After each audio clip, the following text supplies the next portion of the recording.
안녕하세요. 이번 시간은 470페이지의 도로에 관한 사항을 함께 보도록 하겠습니다. 우리가 지금 함께 공부하고 있는 것은 건축법과 관련된 안전한 건물을 건축하기 위한 법의 제정 목적을 달성하기 위한 다양한 건축행위와 관련된 제안을 함께 보고 있습니다.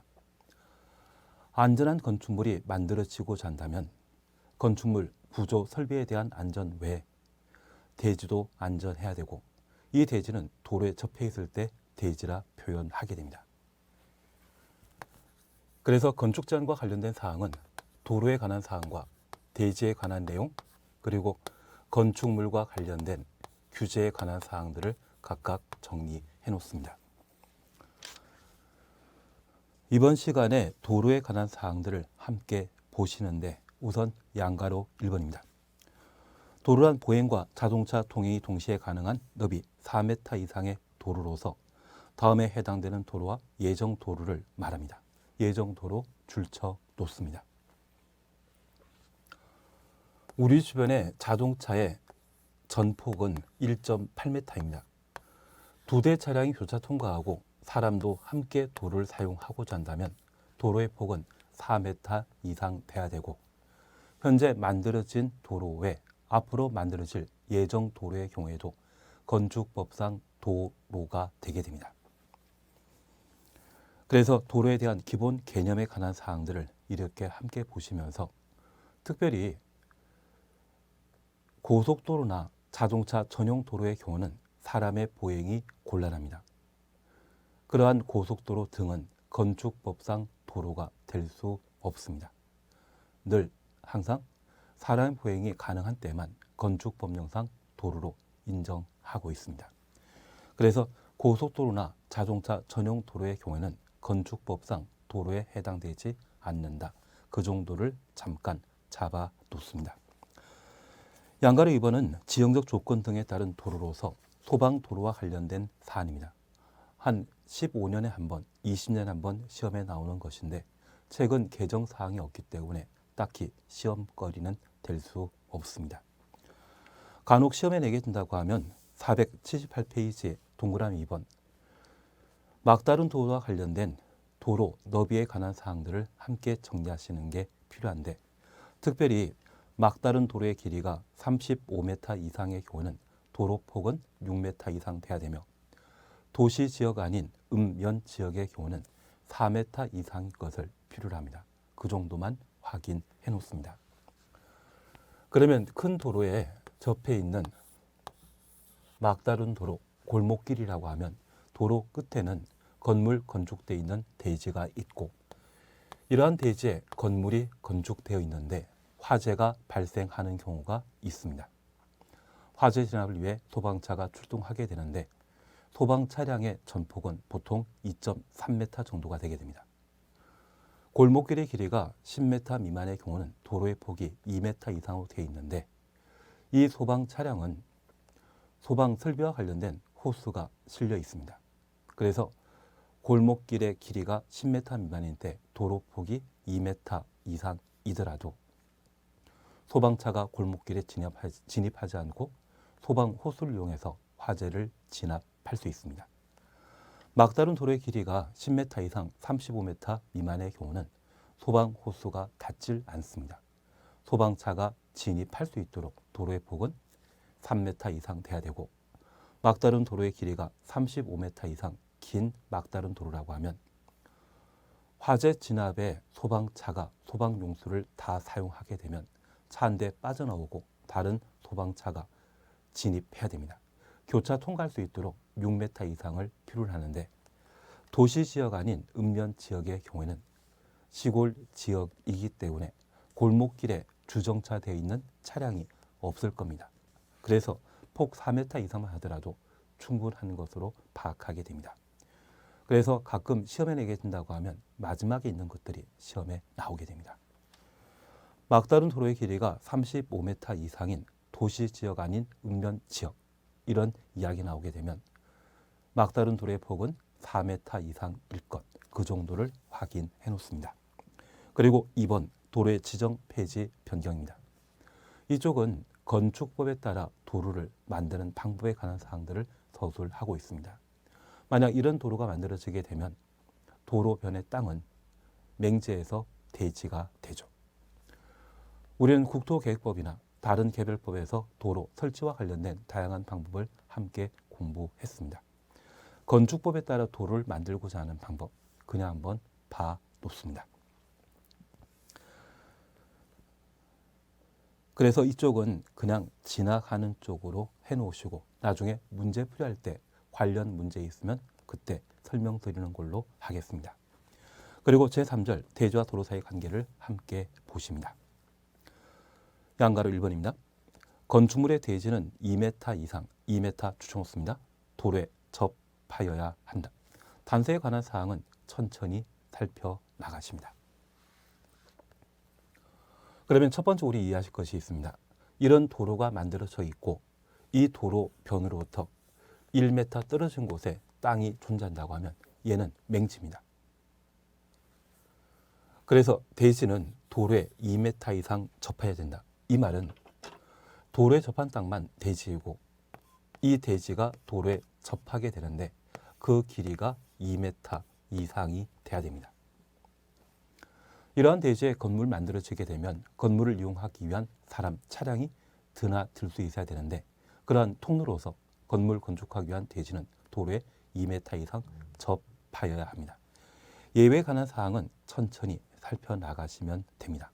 가끔 시험에 나오게 된다고 하면 바로 2번에 관한 사항이 시험에 나옵니다. 건축물 주변에 광장, 공원, 유원지 등에 건축이 금지되어 있고 줄쳐 놓습니다. 통행 시작 없는 공지로서 허가권자가 인정하는 공지가 있는 경우에는 건물 건축하는 대지는 직접 도로에 2m 접할 필요 없습니다. 그러면 이 땅과 맹지에 해당되는 이 땅과 도로 사이에 공원 등이 조성되어 있고 이러한 공원에 따로 건물을 건축하지 못한다면 이곳에 건축되어 있는 건물을 사람이 걸어서 출입할 수 있죠. 만약 그런 상태라고 하면 직접 도로에 2m 이상 접할 필요 없다는 이야기입니다. 항상 공원, 광장이란 말이 나오고 건축이 금지되어 있다. 이런 말이 함께 하게 되면 대지가 직접 도로에 접할 필요 없는 예외적인 경우에 해당되는 것으로 잡아 놓습니다. 그리고 2번입니다. 연면적계가 2000제곱미터 이상의 건축물, 가로 속에 공장의 경우는 3000제곱미터 이상. 그래서 2000제곱미터부터 3000까지 가로 해놓습니다. 그리고 가로 속에 축사, 작물, 재배사 등은 제외한다. 대지는 너비 6m 이상의 도로에 4m 이상 접하여야 합니다. 너비 6m부터 4m 이상까지 가로 해놓습니다. 그러면 이제 우리 이렇게 잠깐 정리해 놓습니다.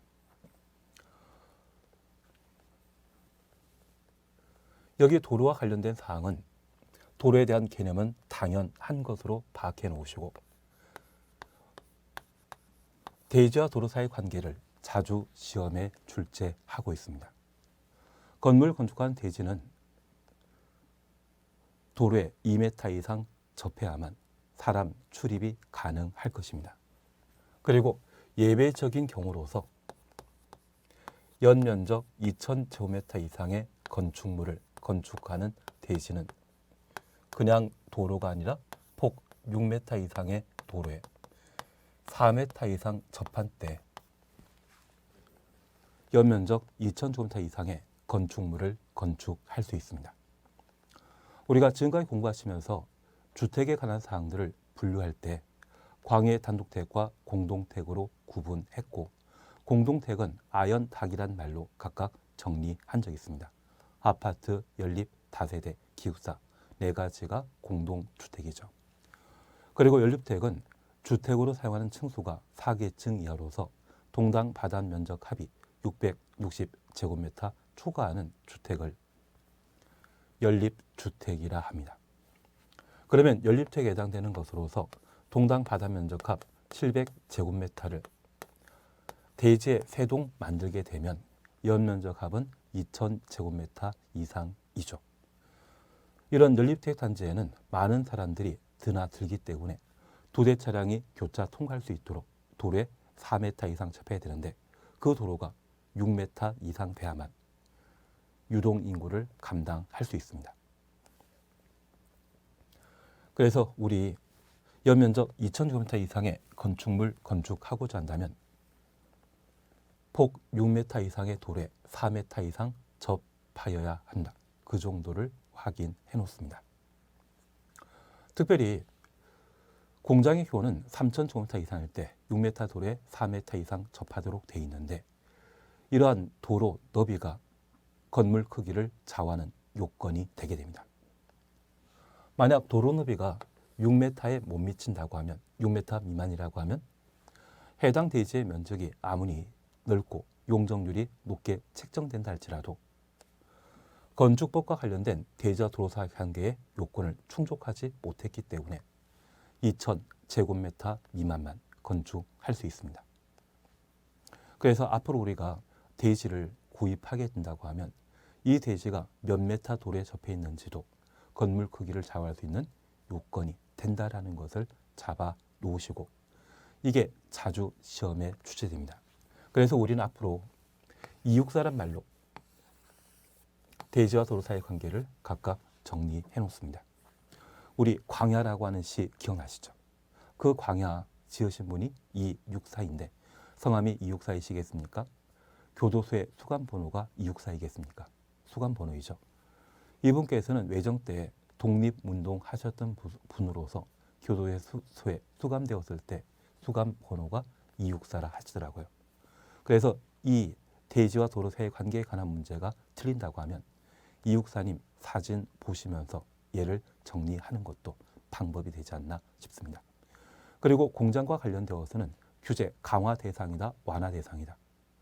일자리와 관계된 건물로서 규제를 풀어줘야 될 겁니다. 그래서 공장의 경우는 364, 3,000제곱미터 이상의 공장을 건축하는 대지인 경우에만 6m 도로에 4m 이상 접하도록 되어 있습니다. 앞으로 대지와 도로 사이의 관계 264, 364란 말로 각각 정리해 놓습니다. 최근 전직 대통령께서 교도소에 수감되셨는데 그분 수감 번호는 우리 시험과 전혀 관계없죠. 저한테 묻질 마십시오. 그리고 2번 건축선에 관한 내용을 함께 정리해 나가십니다. 이제 건축선에 관한 내용을 함께 보도록 하겠습니다. 건축선은 자주 시험에 출제되는 파트에 해당되는 것으로 기본적인 것을 정리하셔야 됩니다. 건축선이란 대지와 도로 접한 부분에 대지 안에 건축물을 건축하거나 공장을 설치할 수 있는 한계선을 의미한다. 이 정도를 확인해 놓습니다. 여기 도로와 관련되어 자주 시험 나오는 것은 대지와 도로 사이의 관계, 그리고 두 번째 건축선에 관한 내용을 정리하시는 게 필요합니다. 도로가 만들어지면 도로에 접해 있는 땅은 모두 대지입니다. 그 대지와 도로 사이의 경계선을 건축선이라 표현하게 됩니다. 그래서 건축선은 대지와 도로 사이의 경계선을 말하게 됩니다. 그런데 우리가 민법 242조를 공부하시다 보면 대지 소유자가 건물을 건축하고자 한다면 인접한 대지 경계선 바로 이 세 방면이죠. 이러한 것으로부터 반메타, 0.5m 띄어 건축하도록 되어 있습니다. 다만 그 민법 규정에는 도로로부터의 이격에 관한 사항을 따로 정해놓질 않고 있는데 만약 대지 소유자가 건축물을 건축하면서 대지와 도로 사이의 경계선을 침범하여 건축하게 되면 교통에 방해되죠. 그래서 이 대지와 도로 사이의 경계선은 침범하는 구조의 건축을 할 수 없습니다. 그리고 민법 규정에 따라 인접한 대지 경계선으로부터 0.5m 띄어 건축하더라도 민법에서는 저 도로 경계선으로부터 얼마 띄어라 이런 이야기가 없기 때문에 약간 오래된 건물 보게 되면 저 건축선에 딱 붙여 건축하는 경우가 허다합니다. 이런 건축물 형태를 보신 적이 있다고 하면 우리는 쉽게 얘도 정리할 수 있을 겁니다. 그래서 건축선은 건축법에 따른 건축물을 건축하는 한계선을 약칭한 것으로 얘를 건축선이라 표현하고, 저 건축선은 대지와 도로 사이의 경계선을 건축선으로 표현하게 됩니다. 그런데 모든 대지와 도로 사이의 경계선이 건축선이 되는 경우가 아닙니다. 예외가 존재하거든요. 그 예외에 관한 사항을 함께 정리하시는 게 필요합니다. 바로 3번 차지였죠. 소요너비에 못 미치는 도로의 건축선. 소요너비에 못 미치는 도로의 경우에는 그 중심선으로부터 중심선 가로 열어놓습니다. 소요너비 2분의 1 수평거리만큼 물론선을 건축선으로 한다. 2분의 1까지 가로 닫아놓습니다.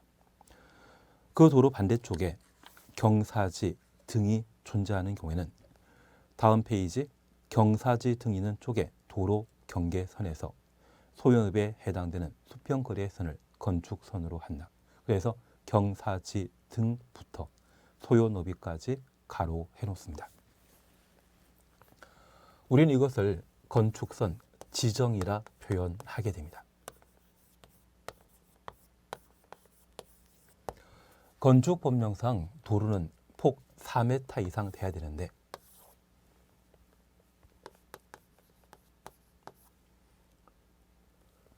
이런 규정은 1962년도에 건축법을 제정하면서 도로 너비를 4m 이상으로 정해놨습니다. 그러면 1962년도에는 대한민국에 차가 많았다? 거의 없었다? 거의 없었습니다. 그래서 사람이 걸어 다니고 또는 우마차가 지나다닐 수 있는 도로면 충분했지. 이렇게 폭 4m 이상의 도로 필요 없었거든요. 그래서 예전 도로가 폭 2m 또는 1m가 존재할 수 있고 1962년도에 법이 제정되며 도로의 폭을 4m로 개정하게 되었을 때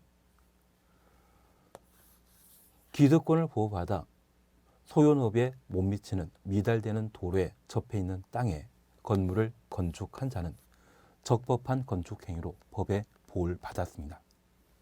다만 해당 건물을 철거하고 새로 건물을 신축하거나 증축, 개축 등을 하고자 하면 건축법령상 폭 4m 이상의 도로에 건축물을 건축하도록 개정해놨기 때문에 그러한 신축 등은 더 이상 할 수 없습니다.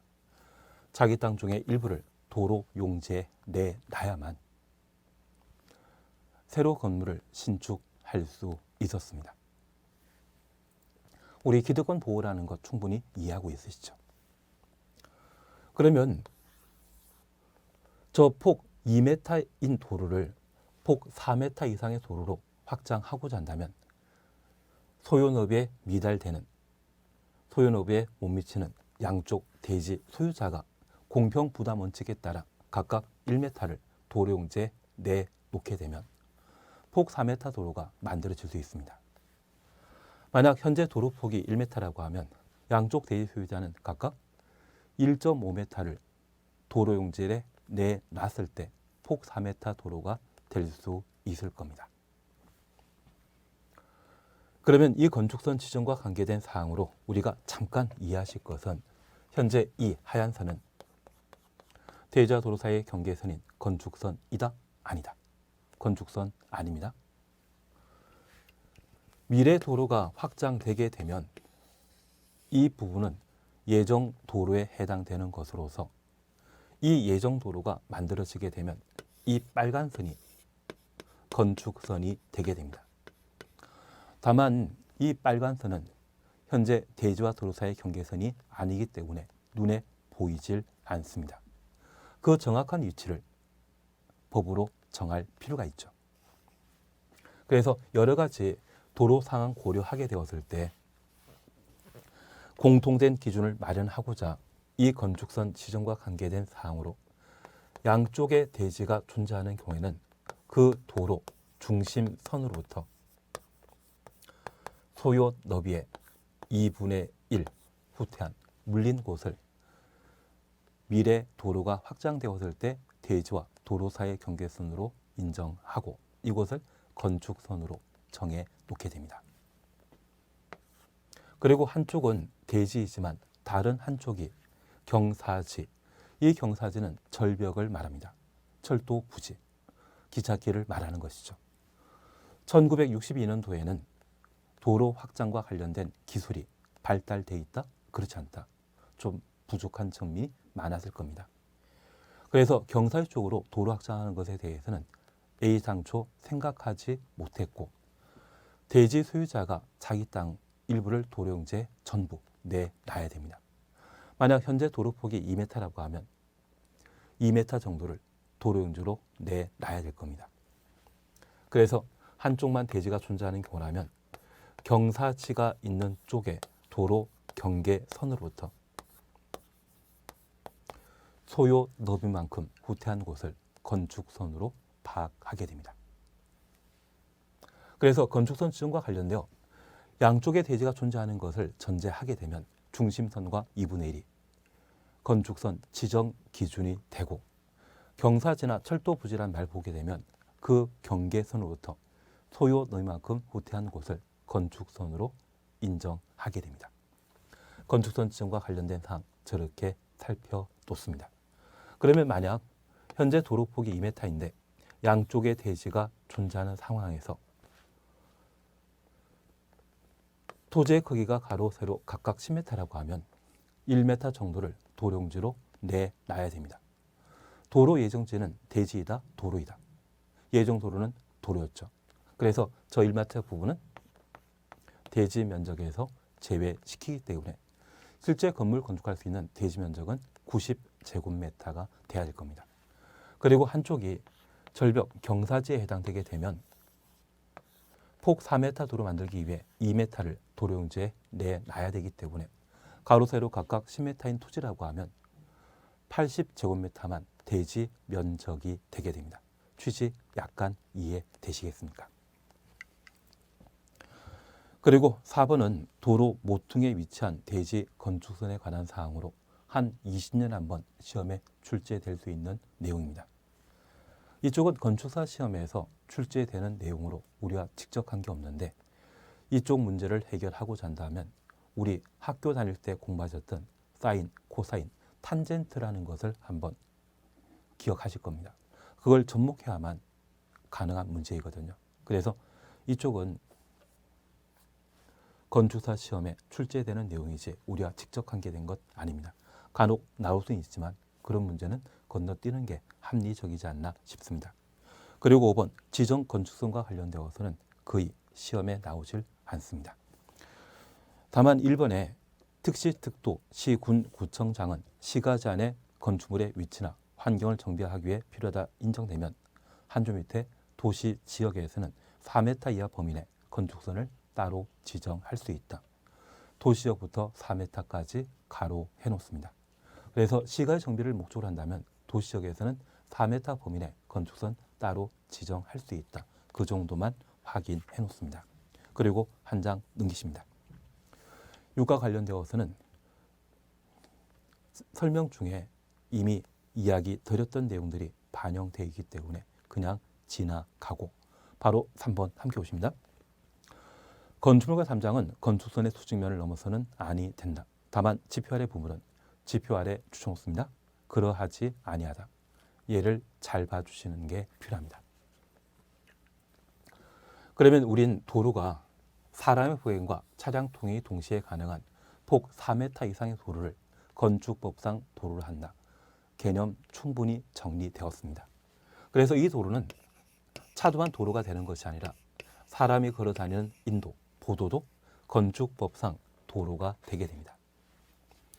이러한 도로에 접해 있는 땅을 대지라 하게 되는데 대지 소유자가 건물 건축하게 되면 건축물은 건축선의 수직면을 넘는 구조로 하여서는 안 됩니다. 그런데 서울 같은 경우는 도로 밑에 지하철 역사를 두고 건물 지하층과 직접 연결하는 통로를 만드는 경우가 있습니다. 이러한 연결 통로는 건축물 2조.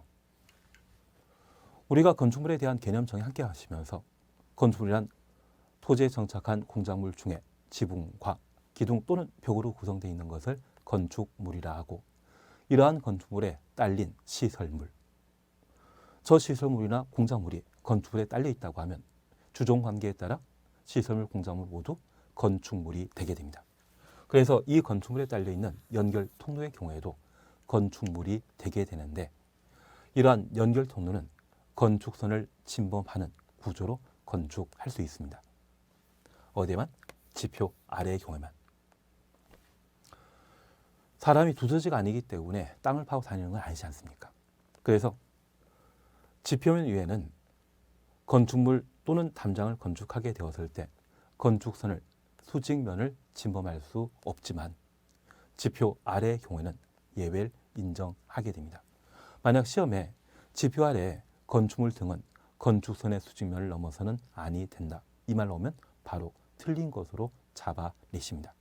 그래서 지표 아래의 경우는 예외 인정된다, 그 정도를 봐주시고, 2번 도로면으로부터 높이 4.5m 이하, 도로면부터 이하까지 가로 해놓습니다.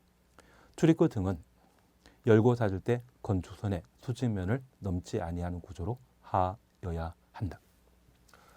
현재 도로를 걸어다니는 사람은 그 키가 2m 정도이고 차량은 2층 버스가 운행되기 때문에 이 도로를 운행하는 차량은 보통 4.2m, 4.3m의 높이를 유지하게 됩니다.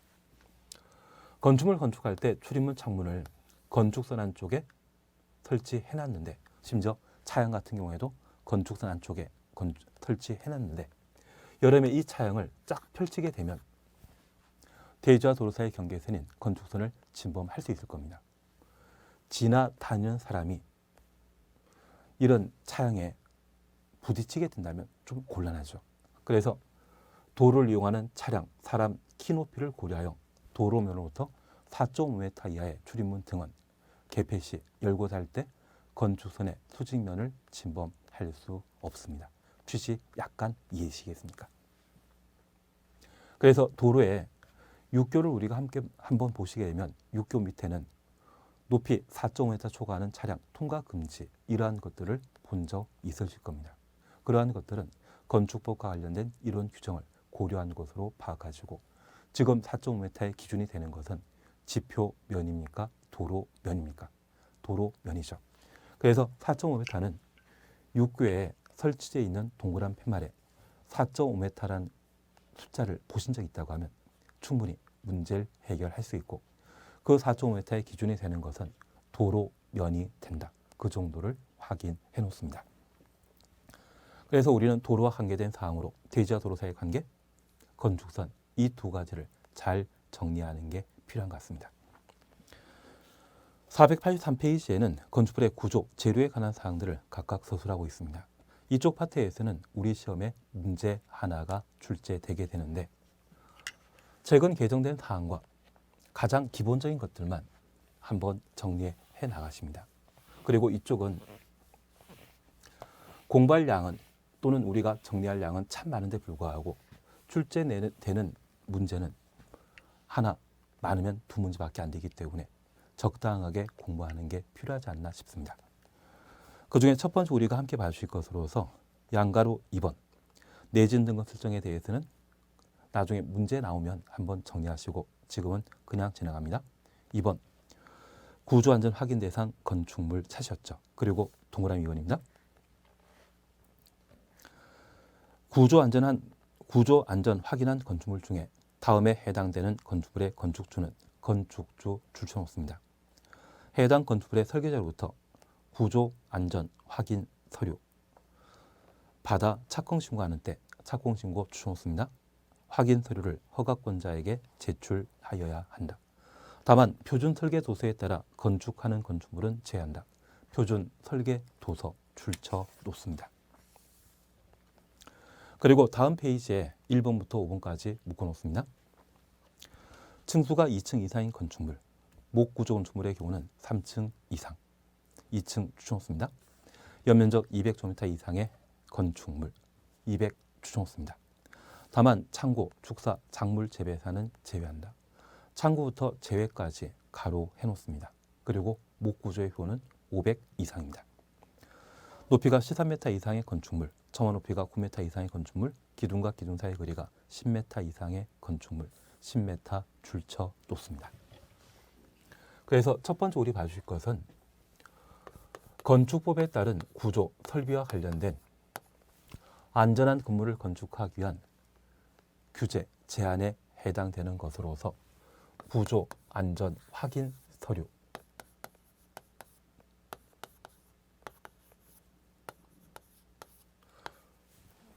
제출에 관한 사항들을 함께 정리해 놓습니다.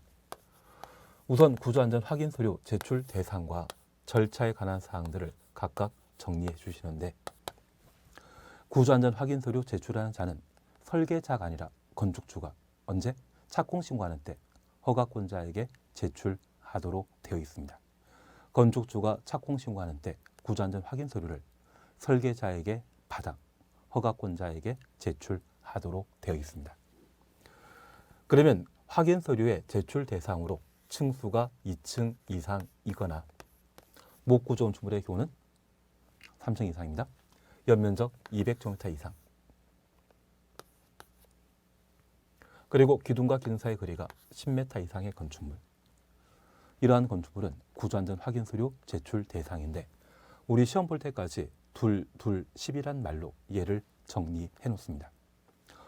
우리 호식이 2마리 치킨이라고 그런 광고도 들은 적 있으시죠? 그래서 둘 10으로 정리해 놓으시면, 이 전부를 더한 상태에서 1을 빼버리면 높이 13m 이상이 나오고, 둘 10이 2의 베이시였다고 하면 10에서 1을 빼게 되면 처마 높이 9m 이상이 각각 나오게 될 겁니다. 그래서 구조안전 확인 서류 제출 대상은 둘 10일 때 구조안전 확인 서류 제출 대상이다. 목구조 건축물의 경우는 3층 이상이거나 연면적 500제곱미터 이상이 적용 대상이 되게 됩니다. 둘 10 되신 겁니다. 그리고 6번 그냥 지나가시고, 7번 국가적 문화유산으로 보전 가치가 있는 건축물. 얘는 문화재 2단이다. 문화재는 건축법 적용 대상에서 제외시켰습니다. 최근 만들어진 예술의 전당이나 또는 용산에 국립박물관이 있다고 하면 얘가 미래 국가적 문화유산으로 문화재가 될 수 있는 대상입니다. 이러한 것들은 구조, 안전, 확인 서류 제출 대상이 되게 됩니다. 그리고 8번 그냥 지나가시고 9번 별표 1의 1호의 단독택, 그리고 2호의 공동택. 광해 단독택과 공동택의 경우는 구조, 안전, 확인 서류 제출 대상인데, 여기 광해 단독택과 공동택의 경우에는 둘 10에 해당되지 않더라도 이 용도에 해당되면 구조, 안전, 확인 서류 제출 대상이 되게 됩니다. 그래서 우리 최근 개정된 다중택에 관한 사항을 함께 정리하시면서, 저 다중택은 주택으로 사용한 층수가 3계층 이하로서 동당 바닥 면적합 660제곱미터 이하의 주택을 다중주택이라 했습니다. 그러면 이런 규모 범위에 해당되는 층수는 1층짜리고 연면적은 150제곱미터인 다중주택 건축할 수 있죠. 얘는 둘 10에 해당되지 않지만 광해 단독택과 공동택에 해당되기 때문에 건축주는 구조안전 확인 서류를 착공신고 시에 허가권자에게 제출해야 됩니다. 그래서 광해 단독택과 공동택의 경우는 규모에 관계없이 구조안전 확인 서류 제출 대상이다. 이 정도를 살펴놓습니다. 다만 제출 대상에 대한 예외 규정을 따로 마련하고 있습니다. 첫 번째 우리가 기억하실 것은 앞 페이지에 나오는 표준 설계 도서에 의한 건축물은 구조안전 확인 서류 제출 대상에서 제외시킵니다. 여기 표준 설계 도서에 따라 건축물을 건축하게 되면 이 설계 도서는 국토교통부 장관이 작성하여 우리 국민 누구나 사용할 수 있도록 설계도를 공개해 놓은 것입니다. 국토교통부 장관에게 구조, 안전, 확인 서류 발급받아 허가권자에게 제출한다? 못한다? 현실적으로 곤란하죠. 가끔 TV뉴스에는 자주 뵈지만 실제 만나러 가시게 되면 안 만나 주실 것 같습니다. 그래서 이들에게 구조안전 확인 서류 발급받는 것이 곤란하기 때문에 서류 제출 대상에서 제외시키고 있습니다. 그리고 두 번째, 연면적 200제곱미터 이상의 창고, 축사, 작물 재배사, 창고 등은 부실하게 건축된다 할지라도 붕괴되었을 때 인명피해가 크질 않을 겁니다. 그래서 구조안전 확인 서류 제출 대상에서 제외시키는데, 다만 이 창고가 2층 이상이라면, 기둥과 기둥 사이의 거리가 10m 이상의 경우는 구조안전 확인 서류 제출 대상입니다. 연면적과 관련되어서만 예외 인정하는 것이지 다른 요건을 충족한 때에는 구조안전 확인 서류 제출 대상이 되게 됩니다. 최근 개정된 사항이 아직 시험에 안 나왔거든요. 그래서 이 파트만큼은 정리해 주면서 구조안전 확인 서류 제출 대상은 둘둘 10이라는 것 파악하시고, 구조안전 확인 서류 제출 대상에서 제외되는 두 가지, 표준 설계 도서에 의한 것과 연면적과 관계되어 창고에 대해서는 구조안전 확인 서류 제출 대상에서 제외시킨다. 그 정도를 꼭 정리해 놓습니다. 3번 내지능력 공개나 건축 구조이사의 협력과 관련된 사항은 지금은 크게 볼 필요 없는 답니다. 이번 시간 여기까지 함께 하시고, 다음 시간은 485페이지에 방화 관련된 내용들을 함께 정리해 나가겠습니다. 잠깐 쉬었다 하십니다.